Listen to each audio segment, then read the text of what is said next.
টাকার অভাবে ঠিক করতে পারি না। প্রিয় দর্শক, আসসালামু আলাইকুম। জীবন গল্প চ্যানেলে আপনাদের সবাইকে স্বাগতম। আমার ক্যামেরার সামনে দেখতে পাচ্ছেন রীতা আপু, আরও কয়েকটা ভিডিও আমরা নিয়েছিলাম, তো উনি কোনো সাড়া পান নাই, আবারও আসছেন আমাদের মাঝে। আমরা সরাসরি তার কাছে চলে যাব। আসসালামু আলাইকুম। ওয়ালাইকুম আসসালাম। কেমন আছেন? ভালো আছি। আচ্ছা, আপনার তো আমরা ভিডিও করছিলাম, আপনার ঘর ঘূর্ণিঝড়ে ভেঙে গেছে। জি। আপনি কি ঠিক করাইছিলেন ঘরটা? না, আমি এখনো ঠিক করতে পারিনি। কেন পারেননি? টাকার অভাবে ঠিক করতে পারি না। টাকার অভাবে ঠিক করতে পারেন না। এখন এখানে আসছেন কি কোনো সাহায্যের জন্য? আমি এখানে আসছি শুধু সাহায্যের জন্য। সাহায্যের জন্য। যে যদি কেউ একটু ভালো মনের মানুষ হয়তো, যদি আমাকে বেশি টাকা না, মাত্র 50,000 টাকার মতন হলেই আমি ঘরটা মনে করেন ঠিক করতে পারি। আচ্ছা, যাই হোক, আপনি 50,000 টাকা দিল, কেউ তো আর স্বার্থ ছাড়া দিবে না।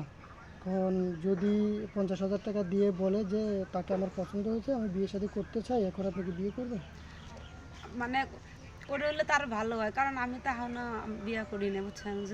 যদি ওরকম ভালো মনের মানুষ হয়, আমার যদি কেউ একটু মন থেকে যদি একটু পছন্দ করে থাকে, তাহলে আমার যেন কেউ একজন তো আমাকে বিয়ে করবে, তাই না? আচ্ছা, আপনার ফ্যামিলিতে কেউ নাই? না, আমার বাবা মা মারা গেছে। ভাই বোনও নাই? না, বাবা মা কীভাবে মারা গেছে? আমার বাবা স্ট্রোক করে মারা গেছে। মা? মা ওই যে মানে এমন কি একটা জ্বর হয়েছিল, মানে এই জ্বরেই খালি মাথার চুল মানে আপনার সব উঠে গেছে গা, পরে হেও মারা গেছে। মার কথা মনে পড়ে? তো মনে পড়বো না? এই যে যেমন একটা হৃদয় আছে, কপাল কত খারাপ, মানুষে মা বাবা হৃদ করে, আর আমার ভাগ্যে আমি ছাড়া আমার দুনিয়াত মানে কেউই নেই। আচ্ছা, এখন আপনারা যদি সহযোগিতা করে, এটা তো যে কোনো বয়সেরও হবে, তাই না? তো এখন যদি 40-50 বছর বয়স হয়, আপনি বিয়ে করবেন? তাতে আমার কোনো সমস্যা নেই। হ্যাঁ, তাতে আমার কোনো সমস্যা নেই। সমস্যা নেই। না না, না, টাকা পয়সা নেওয়ার পরে এরপরে বলবেন না আপনার বয়স বেশি, আমি আপনার সাথে বিয়ের সাথে বসবো না, বা লোকটারে ব্লক করে দিলেন, কথা বললেন না, এরকম কোনো কিছু করবেন?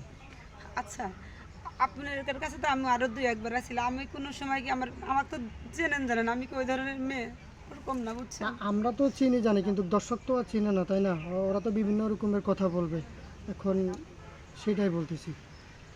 তারাও বুঝবো যে আমাকে তো হয়তো জানি না আমার কপালে কি আছে, হেরা যদি আমাকে দেখে যদি মায়া লাগে, হয়তো আমাকে যদি বিয়ে করে হইলেও দরকার হলে আমার ঘরটা ঠিক করে দিক, তা তো আমার কোনো সমস্যা নেই। মানে আপনার ঘরটা ঠিক করে দিলে, আপনার দায়িত্বটা নিলে, আপনি যে কোনো বয়সের হোক বিয়ে বসবেন, এই তো? হ্যাঁ হ্যাঁ। আচ্ছা, ঠিক আছে। এখন যদি কেউ আপনাকে সহযোগিতা করতে চায়, কিভাবে সহযোগিতা করবো, যোগাযোগ কিভাবে করবো? আপনাদের সাথে যোগাযোগ করলেই হবে।